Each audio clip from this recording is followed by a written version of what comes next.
말씀을 깨닫기 위해서 한 번 더 기도로 하나님께 도우심을 구하겠습니다.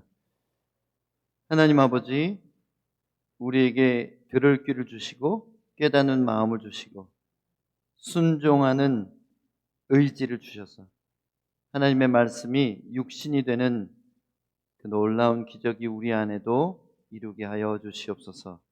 예수님 이름으로 기도합니다. 아멘. 이 시대 교회는 이게 갈라지고 있습니다. 어떻게 갈라지고 있냐면 한국에서는 이념으로도 나눠지고 있고 신학으로도 나눠지고 있고 과학 문명과 지성과 또 신앙이라는 면에서 나누어지고 있고, 그래서 이전 세대의 교회처럼 순진하지도 않고 이전 세대의 교회처럼 사실은 살아 역사하는 믿음도 보기 드문 것이 이 시대의 교회의 특징입니다. 그럼 영국 같은 나라에서는 전도를 금지했습니다. 법적으로. 그리고 교회에 대한 핍박이 노골적이 되었습니다. 캐나다 같은 나라도 마찬가지입니다. 미국도 그렇게 되어 가고 있습니다. 전 세계적인 추세가 기독교에 대해서 반감을 가지고 있어요. 기독교가 반감을 얻게 된 이유는 교회가 잘못해서이기도 하고 참된 기독교 교회만이 진리이기 때문이기도 합니다. 양쪽 면이 다 있어요. 교회가 잘못해서 비난받는 것도 있고 교회만이 참되신 하나님을 섬기고 있기 때문에 세상의 영이 괴롭히는 것이기도 한 것입니다. 그래서 참 복잡합니다.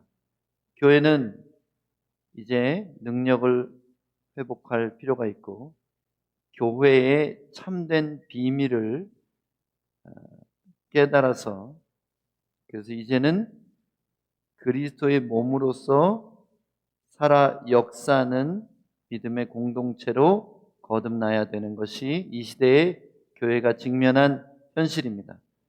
그런데 놀랍게도요, 교회가 은혜가 다 없어지고 팬데믹 이후로 교인 수가 절반에 가깝게 감소하고 많은 사람들이 교회를 떠났고요. 사실 교회를 떠나지 않았더라도 특별히 출석하는 교회가 없는 크리스찬도 전 세계적으로 많아졌습니다. 그들이 신앙을 버리지 않았다 하더라도 교회의 공동체에 가담하기를 꺼려합니다.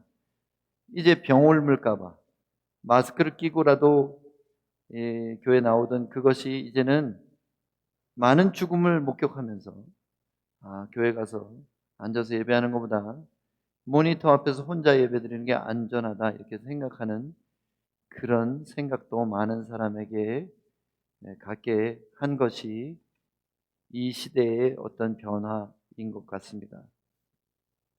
에베소서 1장은 참 어렵습니다. 에베소 교회는 특별히 어떤 다른 도시보다 많은 우상의 신전이 있었던 곳이고 유럽과 아시아가 이어지는 관문에 놓여 있는 가장 큰 도시이기도 했습니다. 그래서 이곳에 교회는 많은 영적 전쟁을 눈앞에 볼 수 있는 교회였습니다. 그런데 에베소 1장의 사도 바울이 오늘 우리에게까지 전달하게 보낸 이 편지는 사실 그렇게 쉽지 않습니다. 읽어봐도 또 설교를 들어봐도 속 시원하게 이해가 안 되는 부분이 많습니다. 그래서 오늘 본문을 좀 천천히 읽으면서 이게 무슨 뜻인지를 이해하는 것이 먼저이고 이해했으면 그렇게 되기를 구하는 게 그 다음 단계인 것 같습니다. 참된 교회가 되려면 바로 이런 것이 있어야 된다는 뜻입니다. 17절 다시 읽어보겠습니다. 우리 주 예수 그리스도의 하나님 영광의 아버지께서 지혜와 계시의 영을 너희에게 주사 하나님을 알게 하시고.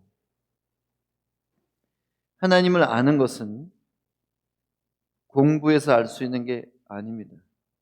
하나님을 아는 것은 우리 스스로가 찾고 구하고 연구한다고 해서 알 수 있는 것이 아니라는 것입니다. 왜냐하면 하나님은 우리보다 측량할 수 없을 만큼 높은 차원에 계신 분입니다. 우리는 육체를 가졌고 죽을 수밖에 없는 운명이지만 하나님은 육체가 없으세요. 그리고 죽지도 않으십니다. 우리는 지혜가 부족할 때가 많지만 그분의 지혜는 무궁하시고, 우리는 모든 능력의 한계를 가지고 있지만 우리 하나님은 전능하신 유일하신 신이십니다. 그래서 우리가 그분을 안다는 것은 절대로 가능하지 않은 일입니다. 세상의 많은 종교들은 신을 만나기 위해서 몸을 괴롭히고 밥을 굶고 자신을 학대하면 정신이 맑아져서 신의 경지에 도달한다고 그래요. 이게 대부분의 모든 종교들이 하는 말입니다. 그러나 기독교만은 아무리 우리 스스로를 학대한다고 해서 하나님을 만날 수가 없다는 것을 이렇게 밝히고 있는 거예요. 그래서 다른 모든 종교가 거짓 종교들이죠. 사람으로부터 하나님께로 찾아가는 거예요. 신께로. 그렇지만 참된 진리인 기독교만은 신이 사람을 찾아오신 것입니다. 그래서 이것을 뭐라고 말하냐면 계시 중심의 종교라는 거예요. 유일한 계시 중심의 종교입니다. 계시는 뭐예요? 보여주는 겁니다. 근데 보여주는데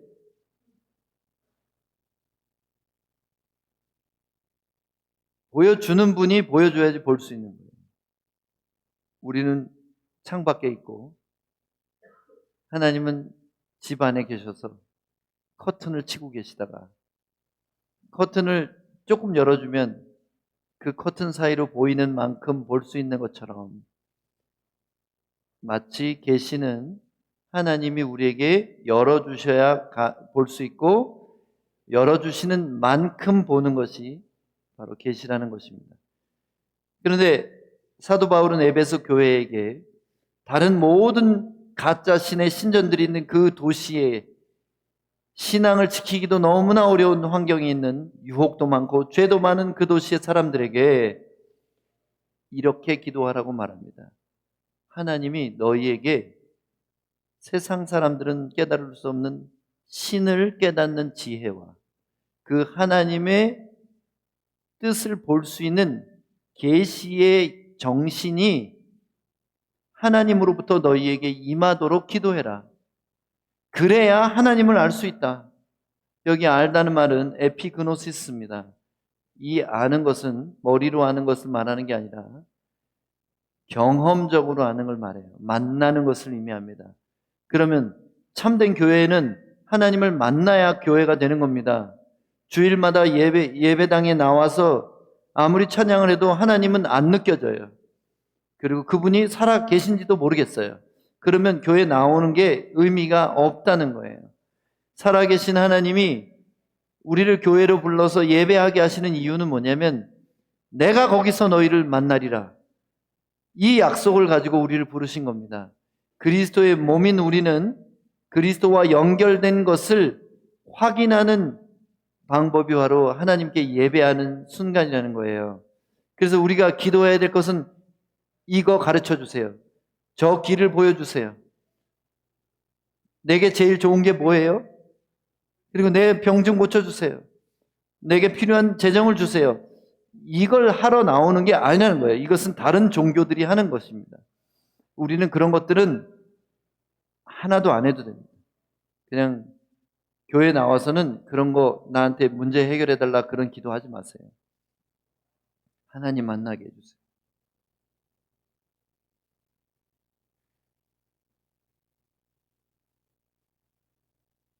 영어 찬양에 그런 찬양이 있어요.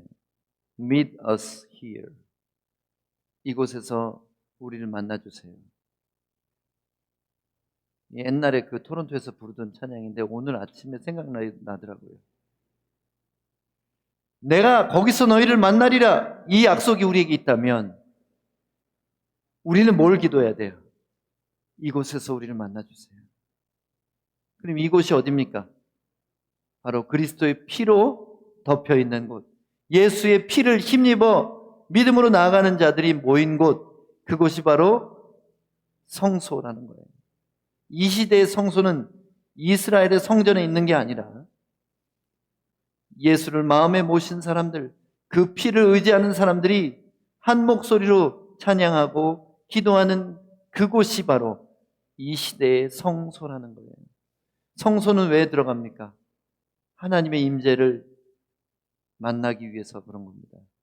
그래서 우리에게 제일 중요한 게 뭐냐면 해답을 아는 것보다, 내 미래를 아는 것보다 더 중요한 게 그것을 아실 뿐 아니라 바꾸실 수도 있는 그분을 만나는 것입니다. 사람이 하나님을 만나면 다른 것들은 의미가 별로 없어져요. 제가 하나님을 만난 이후로 제가 좋아하던 것, 제가 아끼던 것, 제가 갖고 싶었던 것, 제가 하고 싶었던 일, 가고 싶었던 장소, 이런 게 하나도 의미가 없어졌어요.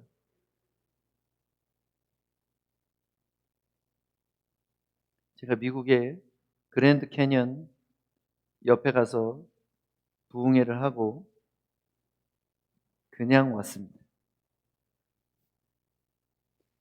남들은 평생 가고 싶어도 꿈만 꾸는 그런 곳이죠. 한번 보고 싶잖아요. 근데 저는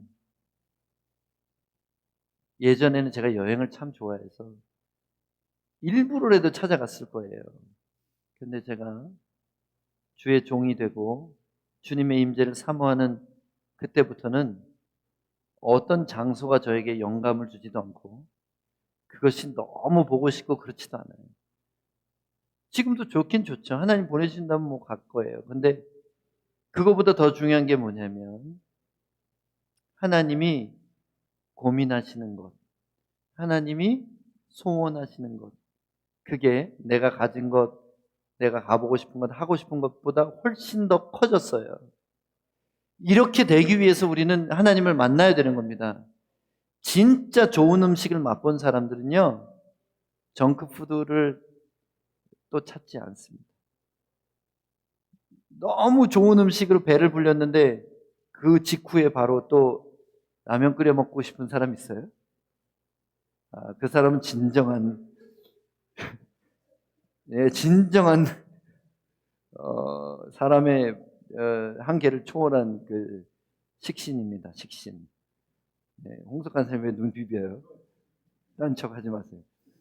아니, 대부분의 사람들은 진짜 좋은 음식으로 배가 잔뜩 불렀으면 그냥 정크푸드를 먹고 싶지는 않을 거예요. 우리가 세상을 사랑하는 이유는 뭔지 아세요? 하나님의 영광을 못 봐서 그래요. 하나님의 영광을 보여주시면요, 세상에 좋은 것들이 별로예요. 그게 뭐 예전에 사랑하던 게 별로 그렇게 중요하지 않게 되는 겁니다. 근데 실제로는 그렇지도 않으면서 노래는 그렇게 해요. 주 예수보다도 귀한 것은 없네. 그 양심에 찔리지도 않아요?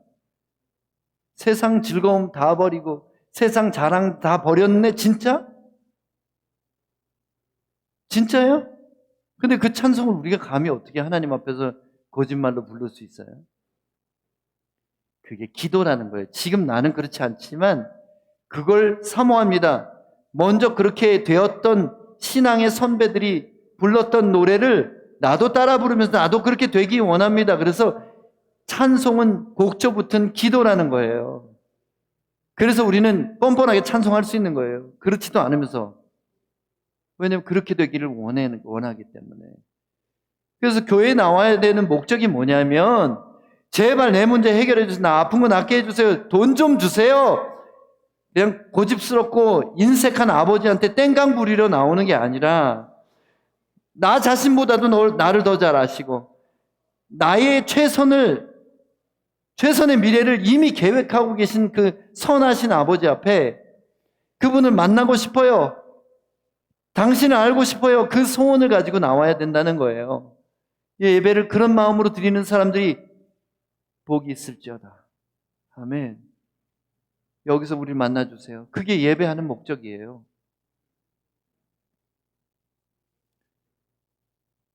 너희 마음 눈을 밝히사 18절입니다. 너희 마음 눈을 밝히사 부르심의 소망이 무엇이며 성도 안에서 그 기업의 영광의 풍성함이 무엇이며 그의 힘의 위력으로 역사하심을 따라 믿는 우리에게 베푸신 능력의 지극히 크심이 어떠한 것을 너희로 알게 하시기를 구하노라.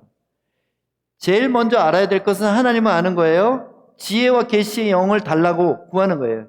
그래서 제가 설교할 때마다 왜 또 기도합니까? 왜 기도자가 있는데 왜 또 제가 기도하죠? 이게 너무 중요하기 때문에 기도하는 거예요. 주님, 우리에게 지혜와 계시의 정신을 주십시오. 깨닫게 해주십시오. 이게 왜 중요하냐면 그래야지 하나님을 알게 되는 거예요. 다른 기도 사실 안 해도 됩니다. 뭐 달라고 안 해도 하나님 우리를 너무 잘 아시고 우리를 불쌍히 여기시기 때문에 때가 되면 다 주세요. 근데 왜 우리 앞에 없죠? 왜 우리 안에 그게 부족하죠? 그거는 이 세상이 아직도 하나님께 속하지 않고 마귀와 하나님의 나라가 공존하기 때문에 우리를 괴롭히는 가시가 있기 때문에 그래요. 근데 그 가시를 왜 안 없애주시죠? 놀랍게도 가시는 우리에게 믿음을 더해주는 중요한 도구가 돼요. 하나님 앞에 우리 믿음의 사람들이 고난을 받으면요, 고난 속에서 믿음이 성장하는 기적이 일어난다는 거예요. 여러분, 영국이 그렇게 핍박받고 있다고 그랬죠? 영국 10대들이 성령 받기 시작했어요. 누가 뭐라고 안 했는데 나라가 기독교를 핍박하니까 영국의 10대들이 모여서 기도하기 시작했는데 불이 떨어져요. 그래서 그들이 막 기도한대요. 한국에서는 어떤 일이 일어났는지 아세요? 한국 기독교가 많이 후퇴하고 썩어버렸습니다. 그랬더니 작은 교회들에서 영유아부 수련회 때 애기들이 성령 받는데요. 그런 일이 일어나는 거예요. 하나님은 다 죽은 것 같을 때 남은 자들을 통해서 하나님의 교회가 살아있다는 것을 보여주십니다. 여러분, 하나님은 다수를 통해 일하지 않으세요. 소수의 살아있는 자들을 통해서 일하시는 겁니다. 그래서 우리 소망의 교회는 여러분 생각할 때 어때요? 우리 서로 사랑하고 말씀도 좋고 뭐 찬양도 좋은데 왜 성도들이 더 이상 늘어나지 않는 걸까요? 저는 원치 않습니다. 왜냐하면 사람의 숫자가 많아진다고 해서 그 교회가 진짜 살아있는 교회라고 말할 수 없어요. 몇 사람이 있는 게 중요한 것도 아니고 그 소수의 사람들이 하나님을 만나는 사람들이냐, 하나님을 아는 사람들이냐. 하나님을 아는 것이 우리에게 첫 번째고요. 두 번째는 뭐냐면 마음의 눈이 밝아져야 돼요. 첫째는 정신이 깨달아야 되고 두 번째는 눈이 떠져야 돼요. 마음 눈은 뭐냐면 믿음이라는 거예요. 믿음은 바라는 것들의 실상이요 보지 못하는 것을 보게 하는 것이기 때문에 마음의 눈이라는 게 뭐냐면 안 보이는 것을 보는 것, 보는 방법, 바로 눈이 영적인 눈, 바로 믿음이라는 겁니다. 믿음이 우리 안에 생기면 이걸 구하라는 거예요. 처음에는 깨닫는 마음을 구하고 그 다음에는 믿음을 구하는 거예요. 믿음을 구하면 뭘 알게 되냐면요, 첫 번째는 하나님을 알게 됐잖아요. 근데 그 다음에는 뭘 아냐면 우리를 부르신 것에 대한 소망을 알게 돼요. 그러니까 우리를 자녀로 부르셨고 제자로 부르셨고 그리스도의 신부로 부르신 이 우리의 정체성에 대해서 소망을 갖게 되는 거예요. 세상에 어떤 좋은 직업을 가져야, 내가 어떤 인정받는 그런 위치에 가야 행복해지는 게 아니라, 나는 비록 세상 사람들이 귀하게 여기는 어떤 직분을 갖고 있지 않더라도, 사회적으로 내가 높은 지위를 갖고 있지 않더라도 내가 예수님의 제자고, 내가 장차 그리스도가 오실 때 신부감이고, 그것이 얼마나 세상 명예보다 큰 것인지를 알게 된다는 거예요. 믿음을 갖게 되면. 그 다음에 뭐예요? 그 기업의 영광의 풍성함이 무엇인지 알게 돼요. 그 기업이 뭐예요? 우리의 기업으로 주신 게 뭐예요? 영원한 나라 천국입니다. 뿐만 아니라 이 세상에서 우리가 살아가는 모든 곳을 우리에게 기업으로 주셨다는 거예요. 마치 이스라엘이 땅을 분배받은 것처럼 우리에게도 우리의 가정을 기업으로 주시고, 우리의 직장을 기업으로 주시고, 우리가 만나는 사람들을 기업으로 주시고, 우리가 돌봐야 될 양을 우리에게 기업으로 주셨다는 거예요. 그 기업이 얼마나 우리에게 영광스러운 건지를 알게 된다는 거예요. 믿음이라는 선물이 우리에게 오면. 그래서 교회는 두 번째고 내가 돈 버는 일이 먼저지, 이렇게 생각했던 사람이 만일 우리에게 믿음이 생기게 되면 우선순위가 바뀐다는 거예요. 세상의 어떤 일보다 그리스도를 섬기고 양떼를 돌보고 가정을 믿음으로 꾸려가는 이것이 더 귀한 일이라는 것을 알게 된다는 거예요. 세 번째 알게 되는 게 뭐냐면, 그 힘의 위력으로 역사하심을 따라 믿는 우리에게 베푸신 능력이 얼마나 큰지를 경험하게 하기를 원합니다. 그러니까 뭐냐면, 초자연적인 위로, 초자연적인 치료, 초자연적인 공급, 이런 것을 교회가 알기를 원한다는 거예요. 모든 사람이 다 망할 때, 그때 하나님이 유지하게 하시는, 견디게 하시는 은혜. 팬데믹 때 다 망했는데 나는 어려웠지만 은혜로 이 시간을 지났다, 이런 간증을 하시는 분들이 있어요. 그분들이 누구냐면 바로 믿음을 가진 사람들이라는 거예요. 마음에 눈이 떠진 사람들. 육체에 눈이 떠진 사람들은 상황을 봐요. 환경이 어려워지는 걸 봅니다. 어떻게 경제가 어렵다는데, 공황이 온다는데, 어떻게 달러가 이렇게 비싸지는데, 어떻게 이렇게 경제가 안 좋아지는데, 이걸 보잖아요. 근데 믿음에 눈이 떠진 사람들은 그걸 보지 않습니다. 하나님의 능력이 나를 두르고 있다는 것이. 제가 어떤 인터넷에서 기도하는 가정 예배를 드리는 때 일어나는 일이라는 짧은 쇼츠를 하나 봤어요. 가정 예배. 근데 두 아이하고 부모님이 손을 잡고 예배를 식탁에서 드리고 있어요. 그랬더니 불로 된 칼을 찬 천사 넷이서 딱 들어와요, 집 안으로. 그래서 동서남북에 딱 서 있어요. 이거를 세상 사람들은 몰라요. 자기 능력으로만 살아요, 세상 사람들은. 자기 통장 잔고가 해결책이고요, 자기의 인맥이 해결책이고요, 자기가 배운 그 지식이 해결책인 거예요. 아니, 요즘 똑똑한 사람들은 AI가 해결책이죠. 그런데 믿는 사람의 해결책은 뭐예요? 그 모든 것을 다 뛰어넘는 초자연적인 해결책이 있다는 거예요. 그 능력은 바로 그리스도 안에서 부활을 일으킨 능력이에요. 그리고 승천하게 하는 능력입니다. 그리고 모든 능력 위에 뛰어난 이름을 주시고 만물을 복종케 하시는 능력이에요. 그럼 우리는 누구를 섬겨요? 예수님을 머리로 두고 우리는 몸이죠. 그럼 만물을 그 발 아래 두셨다는 건 뭐예요? 만물은 누구 밑에 있어요? 내 밑에 있는 거예요, 내 밑에. 이거 믿어주세요? 이게 법적인 진실이에요, 이게. 하나님이 법적으로 공표하신 진실이에요. 만물이 우리 발 앞에 있다는 것을 못 믿는 사람들은 세상은 늘 두려움의 존재예요. 세상의 어려움은 곧 나의 생존에 관한 문제가 되는 거예요.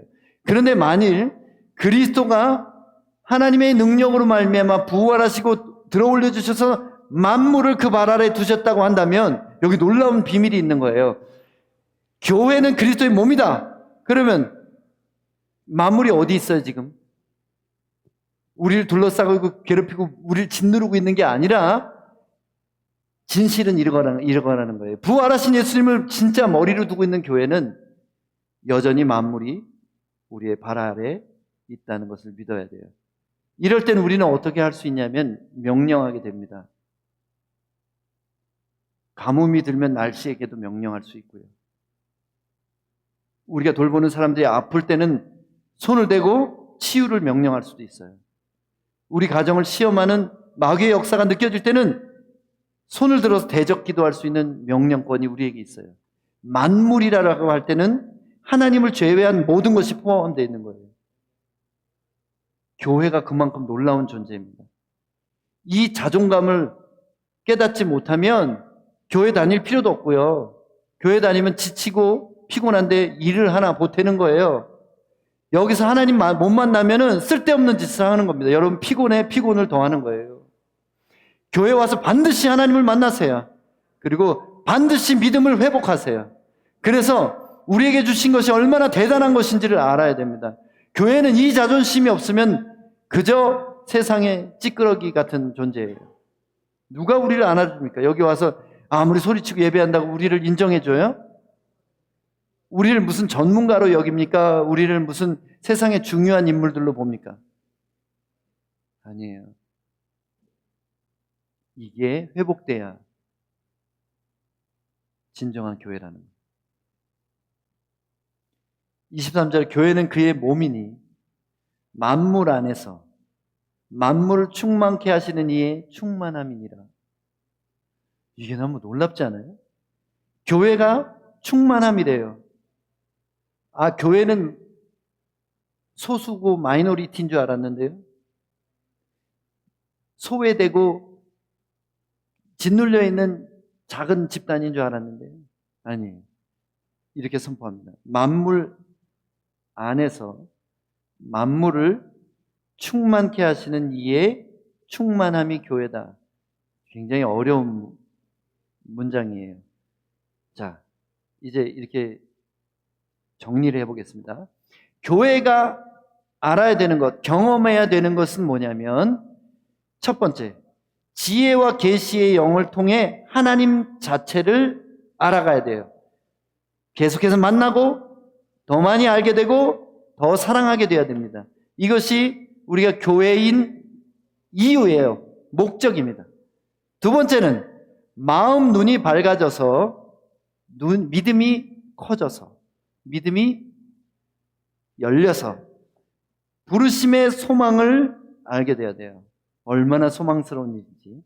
두 번째는 우리에게 주신 기업의 영광이 얼마나 풍성한지를 알아야 되고, 세 번째는 믿는 자에게 베푸시는 실제적인 역사하는 능력을 경험해야 된다는 거예요.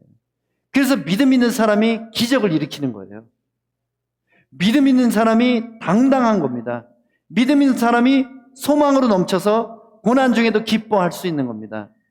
이게 교회가 구해야 될 것이고 받아야 되는 것이고 누려야 되는 것인 것을 여러분 아셔야 돼요. 23절 다시 한번 보겠습니다. 마지막 절. 교회는 그의 몸이니 만물 안에서 만물을 충만하게 하시는 이의 충만함이니라. 문장이 되게 어려워요. 자, 이게 무슨 뜻인지 좀 풀어보겠습니다. 예수님의 몸에는 성령이 충만하셨어요.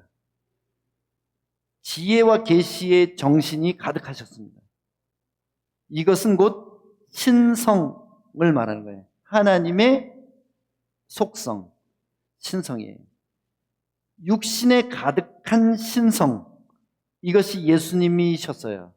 예수님이 하나님의 말씀이 육신이 되신 거잖아요. 되신 분이잖아요.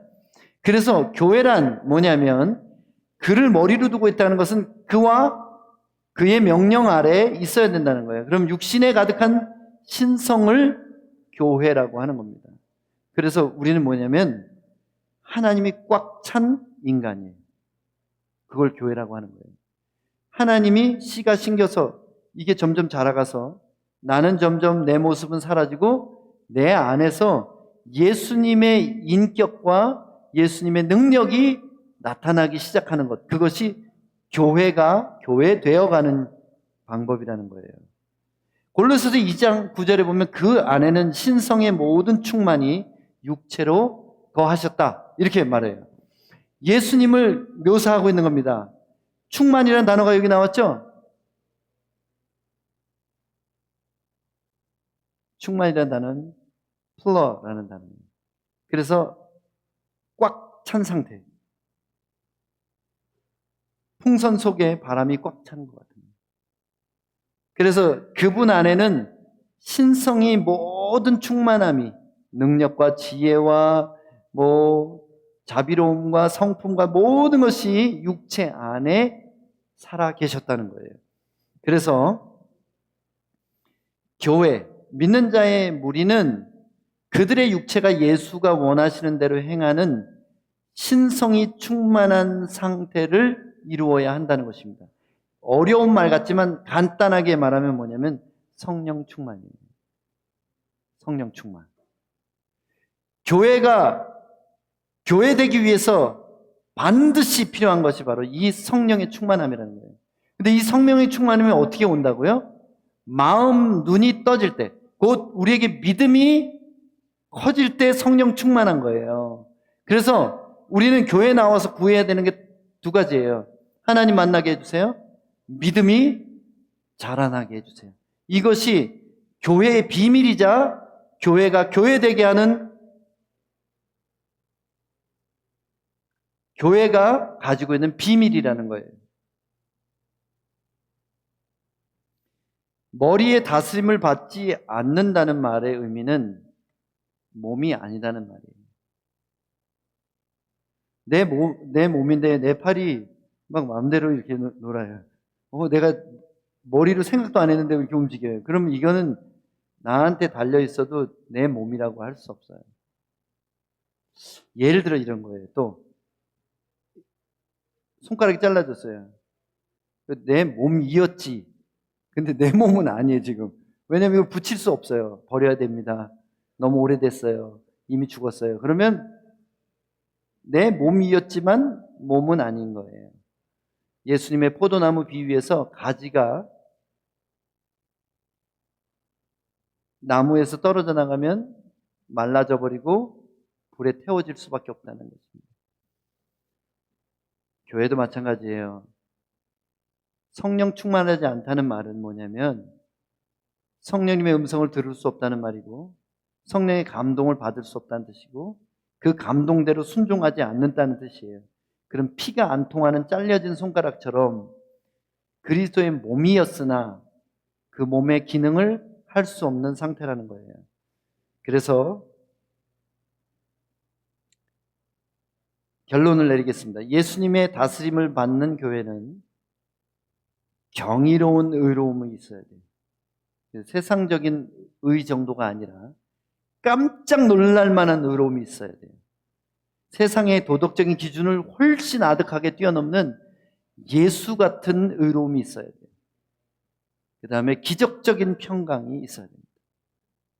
기적적인 평강은 뭐냐면 파도 치는 배 고물에서 주무시는 것 같은 환경을 뛰어넘는 평안이에요. 세 번째는 아무리 고난이 와도 성령 안에서 소망을 갖고 기뻐할 수 있는 초자연적인 희락이에요. 그리고 신적인 능력이 그 안에 가득해야 된다는 것입니다. 이게 어디 나와요? 하나님 나라는 먹는 것이나 마시는 것이 아니요 오직 성령 안에서 의와 평강과 희락이니라.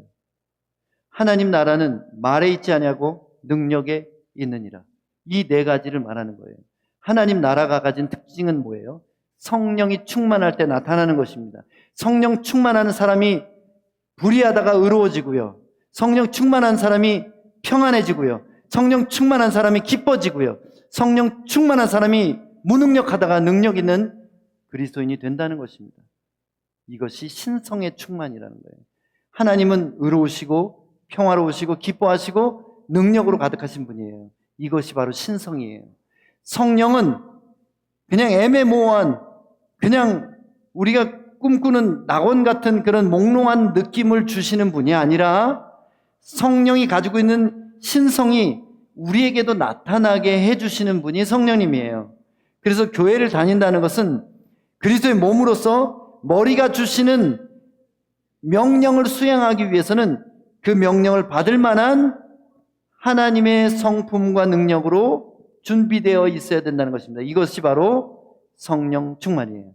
부활하신 예수님이 왜 숨을 내쉬면서 성령을 받으라, 왜 그러셨어요? 이제 예수님이 가시지만 그리스도의 몸으로서 우리는 성령이 충만할 때 이미 예수님이 이루어 놓으신 승리를 이 땅에서도 이루어 갈 수 있다는 것, 만물을 발 아래 두고 당당하게 살아갈 수 있는 교회가 된다는 것이에요. 어떤 어려움이 와도 흔들리지 않는 믿음의 사람들이 될 수 있는 것이 바로 성령 충만할 때 일어나는 일입니다. 그래서 오늘 설교를 마치면서 이렇게 기도하겠습니다. 세상에 보이는 물질적인 복이 아닌 교회의 비밀을 구합시다. 그러니까 뭐냐면 교회의 비밀을 구하는데, 교회의 비밀이 뭐였어요? 지혜와 계시의 정신을 내게 주셔서 하나님을 알게 해주세요. 하나님을 만나게 해주세요. 이렇게 기도하겠습니다. 기억하셨죠? 두 번째는 하나님, 내 믿음이 눈이 떠져가지고 나를 부르시고 내게 주신 기업과 그리고 하나님이 실제로 내 안에서 능력을 나타내신 것을 내가 믿음을 통하여 경험하기 원합니다. 두 가지만 구하는 거예요. 하나님을 아는 지혜, 그리고 믿음을 내게 주세요. 그리고 이 두 가지가 합쳐져서 뭐라고 해요? 성령 충만하게 해주세요. 오늘 이 기도로 우리 다 같이 통성 기도로 말씀을 마치도록 하겠습니다. 기도하겠습니다. 하나님 아버지, 오늘 교회의 비밀을 말씀을 나누며 우리가 정말 하나님을 예배 때마다 만나기 원합니다. 그래서 우리의 예배가 살아있는 예배가 되기를 간절히 기도합니다. 우리 사랑하는 성도들에게 하늘의 지혜와 계시의 정신을 주셔서 하나님을 만나게 해주십시오. 하나님의 임재를 느끼게 해주십시오. 하나님과 대화할 수 있게 해주십시오. 그래서 교회에 나오는 온전한 목적이 저들 안에 이루어지게 하여 주시기를 간절히 구합니다. 하나님, 우리에게 마음의 눈이 떠지게 해주십시오. 육의 눈으로만 세상을 보는 것이 아니라 영의 세계를 볼 만한 눈이 열리게 하시고 하나님을 바라볼 수 있는 믿음의 눈이 열려서 하나님, 우리의 부르심의 소망이 얼마나 대단한 것인지, 하나님 우리에게 주신 기업이 얼마나 영광스럽고 풍성한 것인지, 또한 하나님 우리에게 베푸신 능력이 얼마나 위대하고 강한 것인지를 우리가 실제적으로 믿음으로 경험하는 삶을 살게 하여 주시옵소서.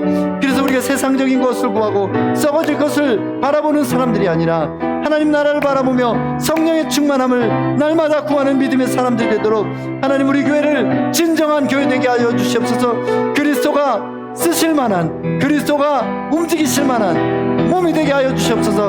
그래서 만물이 우리 발 아래 있다는 것을 믿음으로 바라볼 수 있게 도와주셔서 하나님, 살아있는 교회, 움직이는 교회, 순종하는 교회, 그리스도의 지체가 되는 교회가 되게 하여 주시옵소서. 하나님, 이 교회를 그렇게 만들어 주시옵소서. 이것이 저의 간절한 소망입니다. 하나님, 소망의 교회는 부자들이 많이 모이는 교회가 되기를 원치 않습니다. 하나님, 소망의 교회는 헌금이 많이 모여서 여러 가지 일을 할 수 있는 교회가 되는 것을 바라지 않습니다. 소망의 교회는 은사들이 나타나고 기적들이 많은 교회가 되기도 원치 않습니다. 그런 모든 것보다 더 중요한 것, 예배 때마다, 묵상할 때마다 하나님을 만나게 해주십시오. 우리 소망의 교회 모든 예배 가운데 하나님을 만나는 기적이 있게 하여 주시옵소서. 또한 간절히 구하는 것은 세상적인 자원이나 어떤 해결책보다 우리 성도들에게 마음 눈을 뜨는 복을 주셔서 저들의 믿음이 날로 더하게 하여 주셔서 믿음 위에 또한 믿음을 더하여 주셔서 저들이 부르심이 얼마나 소망스러운 것인지 위대한 것인지 깨닫게 해주시고, 또 우리에게 허락하신 기업이 얼마나 영광스러운 건지를 알게 하시고, 또한 실제적으로 역사하시는 하나님의 능력을 경험하는 믿음의 사람들이 되게 하여 주시옵소서. 그러므로 내가 예수 그리스도의 이름으로 명하노니 믿음으로 말씀을 받는 자마다 성령으로 충만케 되실지어다. 예수 이름으로 명하노니 우리 교회는 아기들까지 성령으로 충만케 될지어다. 성령으로 충만케 될지어다. 주님, 그래서 만물을 발 아래 두신 그리스도의 승리가 만물을 우리 발 아래 둔 교회의 승리가 되게 하여 주셔서 세상을 충만케 하시는 성령의 충만함이 우리를 통해 세상 가운데 흘러가게 하여 주시옵소서. 예수님 이름으로 기도합니다. 아멘.